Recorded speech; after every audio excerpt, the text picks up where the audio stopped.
This box, or more specifically its contents, are very interesting and exciting, but to put them into proper context, I need to talk about some other models I painted over a year ago. This is Colonel Commissar Ibrahim Gaunt as rendered in the 2002 metal set of Gaunt's Ghosts. I actually have all of the characters of this set: Larkin, Corbeck, Milo and Dorden. Now this box came with a 6th model, a generic ghost with a plasma gun, but I swapped it for the female ghost with lasgun with someone in the Games Workshop shop the day that I bought them. And that was a good trade for the both of us, I think. The lady and the 3 other male lasgun armed ghosts were only available in the blister packs that were sold separate, and I never bought. So I'm missing those 3 and the plasma gun, which I did have, but only for a few moments. Which brings me back to this box. So, hi, I'm ED-SKaR, and one awesome member of the Gaunt's Ghost community, Jameis Broad, has found the models that I've been missing and kindly sent them over. And would you look at that, there's even some extras. A duplicate of Colonel Corbeck, who is generic enough to be a simple last trooper, and with the plastic 2021 set, the newer, bigger Corbeck can stand in for the real thing, and these two can just be troopers. There's also a duplicate of Tona Creed, or rather the generic female ghost that most people who have this model call Tona Creed. I've said a lot of good things about this model, and it still stands as being one of my favourite models of all time. But these are the duplicates that I've seen before, so the real fun starts with the plasma gun that I swapped out 19 years ago, and now I have again. And isn't it so dramatic? Leaning forwards on the balls of his feet, weapon low ready, cloak floating out behind. This would fit great in a patrol diorama, eyes peeled and looking out for anything that might cause trouble. Also included is the full complement of lasgun armed troopers.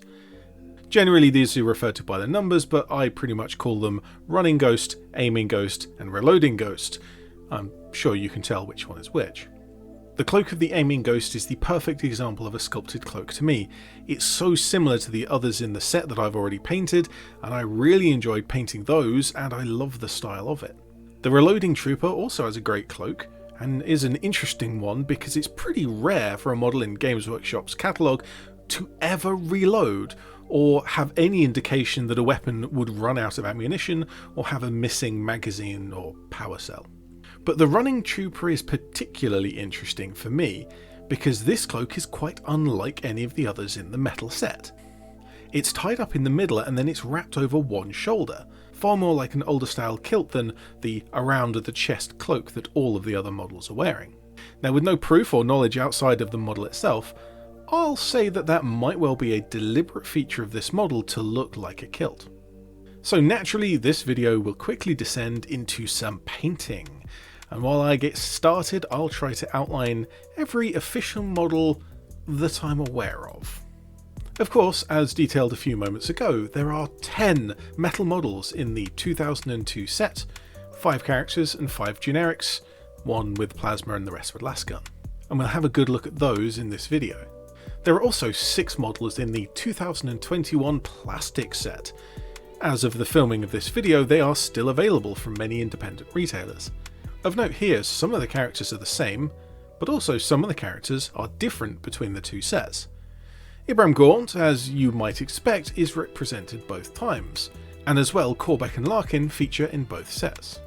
Big important characters who appear many times throughout the books, and so it's no surprise to see them in both sets. Conversely, Milo and Dorden don't make the update to plastic, and instead we get Bragg, Rawn and McCall. Now all of these 5 characters are well deserving of seeing the gaming table, so I'm pretty thankful that I have one of each of these models. But it's a little bit of a shame that if you try and buy them new now, kind of starting an army from scratch, it's far more difficult to get Milo and Dorden as they haven't been sold in some time. I have painted each of the plastic set and the character models from the metal set, each in their own separate videos, which you can find in my Gaunt's Ghost playlist. If you'd like a closer look at any specific model, you can find that in the description. Of course, those metal ones were painted quite some time ago with a poorly focused camera and terrible lighting. The videos of the plastic models fare a little better, being nearly in focus and having nearly passable lighting. There is, however, one more set that I'm aware of, and it's probably the rarest overall. This is a Black Library released limited edition diorama featuring only Gaunt and Corbeck, meaning these two have been in every set so far. If I'm totally honest, when I first saw the Black Library diorama, I thought it was a fan sculpt, and when I saw a few of them, I thought it was a third-party sculpt. But from the information I currently have, this is very much an official release from Black Library. To be as kind as possible, this one isn't quite the same style or quality of the original 2002 set, at least not in the pictures I've seen of it. And that might be unfair, as I've never seen one in person. In fact, I've never even seen it for sale. Strangely, I've spoken to 3 separate people who own it, and all of them refuse to paint it because they're too scared of such a model. Which is a mentality that I have spent my entire time in this hobby trying to dismantle. If it's such a cool model, then it'll be even more fun to paint than a normal model. And if you really can't, send it to me, I'll paint it. For nothing else, just to feature it in a video. Well, over the years that brings the total to 18 official Gaunt's Ghost models, of which I now own 16 thanks to James Broad, and Just Make Stuff, who bought the plastic set for me. And over the last year my painting style has only changed very slightly on my Ghost models, which I've gone on about to quite some extent quite a few times now, but there is one big change with the camo pattern. Originally the pattern on the cloak was to put in a series of stripes in various colours, and then highlight each stripe where it crosses a highlight on the green below it. Quite a deliberate and careful pattern. After trying a few different styles, I've changed to my current pattern, which is to use the same colours, but to fill the cloak with fleckles, tiny spots in small patches. Even though it requires more brushstrokes, it takes less time due to it being a lot less precise. But I think it looks better overall, particularly over a whole squad or a whole army. Now with the Lasgun troopers all finished painting, I just have to finish off the plasma glow that you forced me to do last time I painted a plasma gun. Just a quick few dry brushes of blue mixed in with increasingly more white, with the last being a really gentle dry brush of nearly pure white.